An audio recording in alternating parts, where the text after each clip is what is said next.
ത്രിസംഗികൾ എന്നറിയപ്പെടുന്ന കുറച്ച് മനുഷ്യന്മാർ. ഇവര് ഒരിക്കലും തമ്മിൽ ചേരാൻ പറ്റാത്ത സംഘികളുമായി ചേർന്ന് ഇസ്ലാമിനെതിരെ ജിഹാദ് പ്രഖ്യാപിക്കുകയാണ്.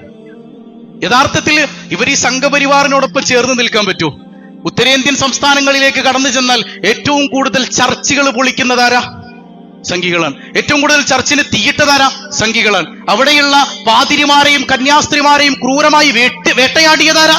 ഈ പറയുന്ന സംഘികളാണ്. എന്നിട്ടും അവർ ഇവരോടൊപ്പം ചേർന്ന് നിൽക്കുന്നുണ്ടെങ്കിൽ ഒറ്റ ലക്ഷ്യമുള്ളൂ, ഇസ്ലാമിനെ പൊളിക്കണം, ഇസ്ലാമിനെ തകർക്കണം. പക്ഷെ നടക്കൂല കേട്ടോ. ഈ അംറിനെ, ഈ കാര്യത്തെ, ഈ പ്രകാശത്തെ അള്ളാഹു പൂർത്തീകരിക്കും. ആരൊക്കെ ഇടപെട്ടാലും, ആരൊക്കെ ശത്രുവായി വന്നാലും അള്ളാഹു ഇത് പൂർത്തീകരിക്കും. പരിശുദ്ധ മുഹമ്മദുർ റസൂലുള്ളാഹി സ്വല്ലല്ലാഹു അലൈഹി വസല്ലം.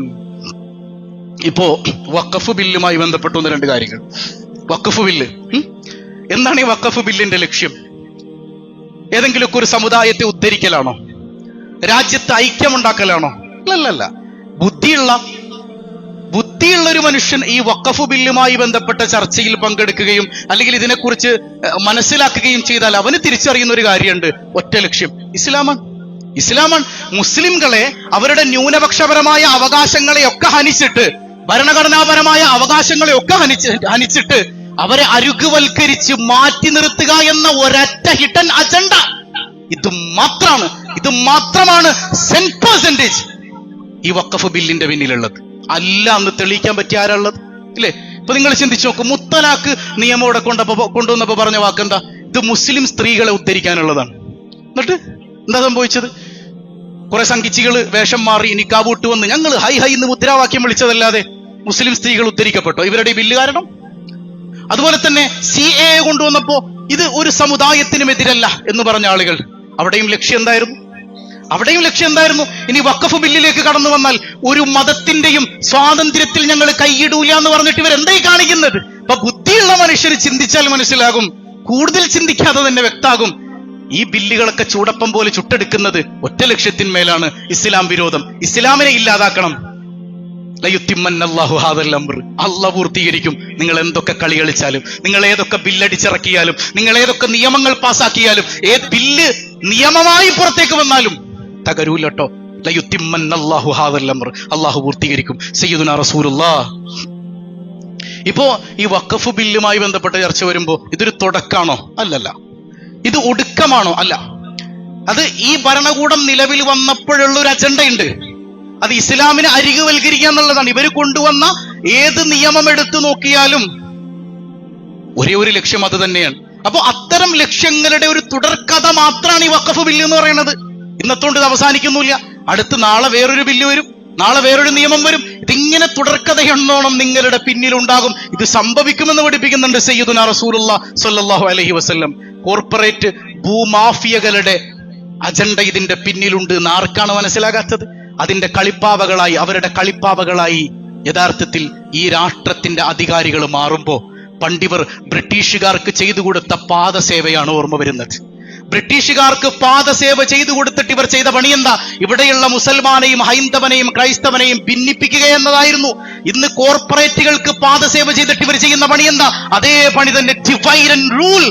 ഇവിടെ ഭിന്നിപ്പിക്കുകയാണ് മുസൽമാനെയും ക്രൈസ്തവനെയും ഹൈന്ദവനെയും. നമ്മൾ തിരിച്ചറിഞ്ഞ് ബോധവാന്മാരായി നിലകൊള്ളുന്നിടത്താണ് നമ്മുടെ വിജയമുള്ളത്, ഈ രാജ്യത്തിന്റെ വിജയമുള്ളത്. ഇനി ഈ കേന്ദ്രം കൊണ്ടുവന്ന വഖഫ് ബില്ലിന് ഒരേ ഒരു ലക്ഷ്യമുള്ളൂ നമ്മൾ പറഞ്ഞു, അത് മുസൽമാനെ അരികുവൽക്കരിക്കലാണ്. ഇനി വഖഫിന്റെ സ്വഭാവം എന്താണ്? വഖഫ് സ്വത്തിന്റെ സ്വഭാവം അതിന്റെ പരിശുദ്ധിയാണ്, അല്ലേ? പരിശുദ്ധമായ സ്വത്താണ്, ഒരു കളങ്കവും അതിലുണ്ടാകാൻ പാടില്ല. അങ്ങനെ ഉണ്ടായാൽ ഇത് വഖഫും അല്ല. അപ്പൊ അങ്ങനെയുള്ള സ്വത്തിനെ യഥാർത്ഥത്തിൽ സംശയത്തിന്റെ മുമ്പിൽ കൊണ്ടുവന്ന് നിർത്തുക. ഇപ്പൊ പുതിയ ഭേദഗതിയിൽ മുസ്ലിംകൾ മറ്റുള്ളവരുടെ സ്വത്ത് അപഹരിക്കുന്നു എന്നുള്ളൊരു തോന്നൽ ജനങ്ങൾക്കിടയിൽ ഉണ്ടാക്കിയെടുക്കാൻ കഴിഞ്ഞു എന്നുള്ളതാണ്, അല്ലെ? ആ ഭേദഗതിയിലൂടെ, ഈ ഒരു ബില്ല് ഭേദഗതി നടത്തുന്നതിലൂടെ ജനങ്ങൾക്കുണ്ടായ മനസ്സിലുണ്ടായ ഒരു തോന്നൽ എന്താ? മുസ്ലിങ്ങളൊക്കെ കാണുന്ന സ്വത്തൊക്കെ തട്ടിയെടുക്കാണ്, അവർക്ക് മറ്റുള്ളവരുടെ സ്വത്ത് ഏത് നിമിഷം വേണമെങ്കിലും വഖഫാണെന്ന് പറയാം. ഒരു മനുഷ്യന്റെ സ്വത്ത് അന്യായമായി തട്ടിയെടുത്താൽ അത് വഖഫാകൂ? ഇല്ല. അവിടെ പോയി നിസ്കരിച്ചാൽ നിസ്കാരം പോലും നിഷിദ്ധമാണെന്ന് പഠിപ്പിക്കുകയാണ് സയ്യിദുനാ റസൂലുള്ളാഹി സ്വല്ലല്ലാഹു അലൈഹി വസല്ലം തങ്ങളുടെ ദീൻ. ആ ദീനിനെ ഇത്രമേൽ മോശമാക്കി കാണിക്കാൻ ഇവർ കളിക്കുന്ന കളികൾ എന്തൊക്കെയാണ്? ദൈവിക മാർഗത്തിലേക്ക് കലർപ്പില്ലാതെ നിസ്വാർത്ഥമായ ഒരു മനുഷ്യൻ നൽകുന്ന ഹദിയയാണ് യഥാർത്ഥത്തിൽ വഖഫ് എന്ന് പറയുന്നത്. അപ്പൊ ഒരു മനുഷ്യനിൽ നിന്ന് അന്യായമായതെടുത്താൽ അത് വഖഫാകില്ല. ആ വിശുദ്ധിയെ കളങ്കപ്പെടുത്തുകയാണ് യഥാർത്ഥത്തിൽ ഇവർ.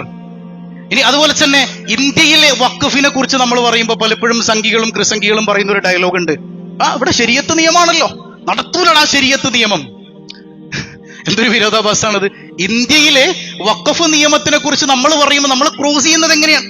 ഇത് ശരീഅത്ത് നിയമമല്ല, ഇത് ശരീഅത്ത് നാടല്ല എന്നാണ്. ഇത് യഥാർത്ഥത്തിൽ ഇതൊരു മതനിയമമാണോ ഇന്ത്യയിലെ വഖഫ് എന്ന് പറയുന്നത്?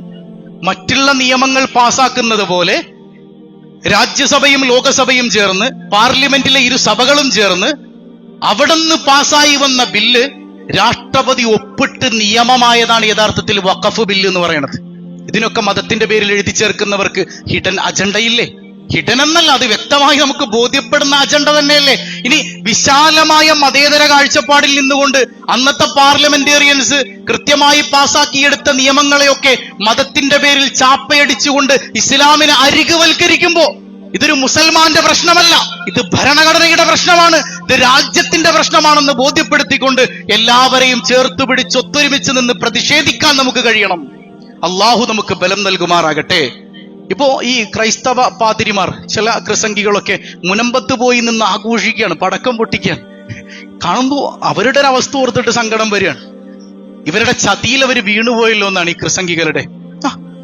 ഇത് മുനമ്പം പ്രശ്നം ഉണ്ടായതുകൊണ്ടാണ് വഖഫ് നിയമം വന്നത് എന്ന്, അല്ലെങ്കിൽ വഖഫ് ബില്ല് പാസ്സായത് എന്നൊക്കെ അവിടെ പോയി പ്രഘോഷിക്കുകയാണ് ഈ മനുഷ്യന്മാർ. അവിടെ ഇതൊക്കെ അനുഭവിക്കുന്ന ആളുകൾ പത്രമാധ്യമങ്ങൾ വായിക്കുന്നില്ലേ എന്ന് ഒരു വേള ചിന്തിച്ചു പോവാൻ. അവിടെ ഇവരുടെ ചതിവലകളിൽപ്പെട്ട് ചാടിക്കളിക്കുന്നവരെ ഇതൊരു വർഗീയ പ്രശ്നമാണ്. ഈ വർഗീയ വിരൽ ചൂണ്ടൽ ഇന്ന് മുസൽമാന്റെ നേരെയാണെങ്കിൽ പ്രിയപ്പെട്ട ക്രൈസ്തവ സഹോദരങ്ങളെ, നാളെ ഇത് നിങ്ങൾക്ക് നേരെയാണ്, നാളെ ഇത് നിങ്ങൾക്ക് നേരെയാണ്. ചർച്ച് ബില്ല് വരാനിരിക്കുന്നുണ്ട്. ഇന്ന് നിങ്ങളുടെ മതസ്ഥാപനങ്ങൾ, നിങ്ങളുടെ ചർച്ചുകൾ സുരക്ഷിതമായി നിൽക്കുന്നുണ്ടെങ്കിൽ RSSകാരൻ ചൂട്ടുപിടിക്കുന്നത് കൊണ്ടല്ല, ഇന്ത്യ രാജ്യത്തിന്റെ നിയമം ശക്തമായതുകൊണ്ടാണ്. ആ നിയമം, അതിന്റെ ആനുകൂല്യം ഞങ്ങൾക്കും കിട്ടണമെന്നേ മുസ്ലിങ്ങൾ പറയണുള്ളൂ, വഖഫ് സ്വത്തിനും അത് കിട്ടണമെന്നേ പറയണുള്ളൂ. അല്ലാതെ അന്യായമായതൊന്നും മുസൽമാന് വേണ്ട, അന്യായമായതൊന്നും വഖഫല്ല.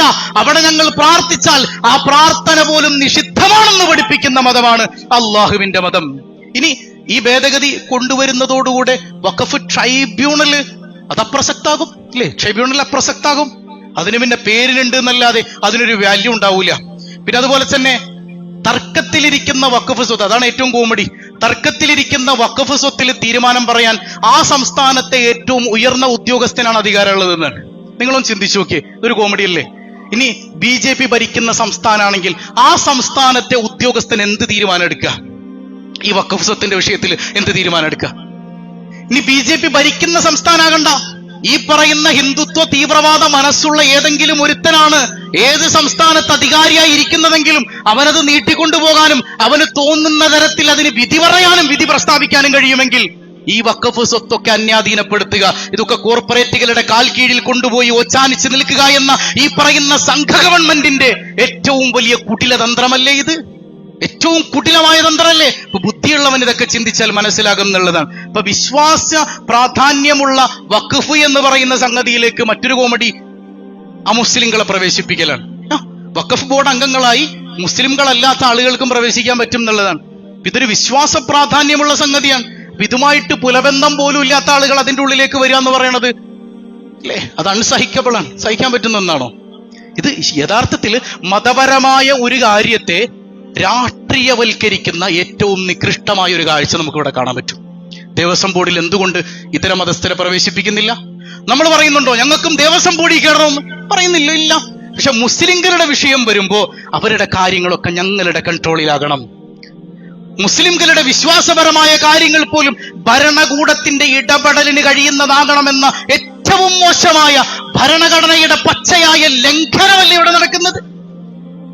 ഭരണഘടന അനുസരിച്ച് എനിക്ക് ഇവിടെ ഒരു മതത്തിൽ ജീവിക്കാനും ആ മതത്തിനെ പ്രൊപഗേറ്റ് ചെയ്യാനും അവകാശവും സ്വാതന്ത്ര്യവും ഉണ്ടെന്നിരിക്കെ അതിനിടയിലേക്ക് നുഴഞ്ഞു കയറുന്ന ഗവൺമെന്റ് ഉണ്ടാവുക എന്ന് പറയുന്നത് ഭരണഘടനയുടെ പച്ചയായ ലംഘനമല്ലേ? എന്ത് വിലയാണ് യഥാർത്ഥത്തിൽ ഇവർ ഇന്ത്യ മഹാരാജ്യത്തിന് കൊടുത്തിട്ടുള്ളത്?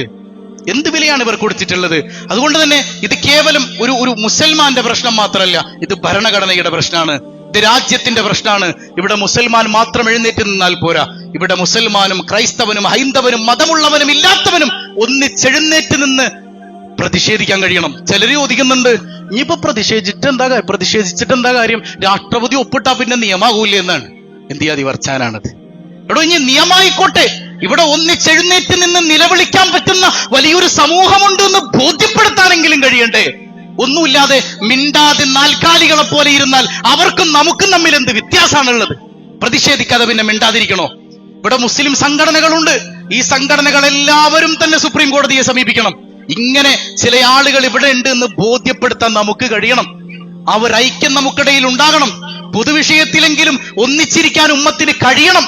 അല്ലാഹു റബ്ബുൽ ആലമീൻ ആ ഐക്യം നമുക്കിടയിൽ നൽകി അനുഗ്രഹിക്കുമാറാകട്ടെ. അല്ലാഹ് കൃത്യമായിട്ട് പറഞ്ഞില്ലേ, യുരീദൂന അയ്യുത്ഫിഊ നൂറല്ലാഹ്, അല്ലാഹുവിന്റെ പ്രകാശത്തെ ഊതിക്കെടുത്താൻ അവർ പരിശ്രമിച്ചുകൊണ്ടേയിരിക്കും. പക്ഷെ നടക്കൂല. നാം ഇതിനെ പൂർത്തീകരിക്കുക തന്നെ ചെയ്യുമെന്ന് അല്ലാഹു റബ്ബുൽ ആലമീൻ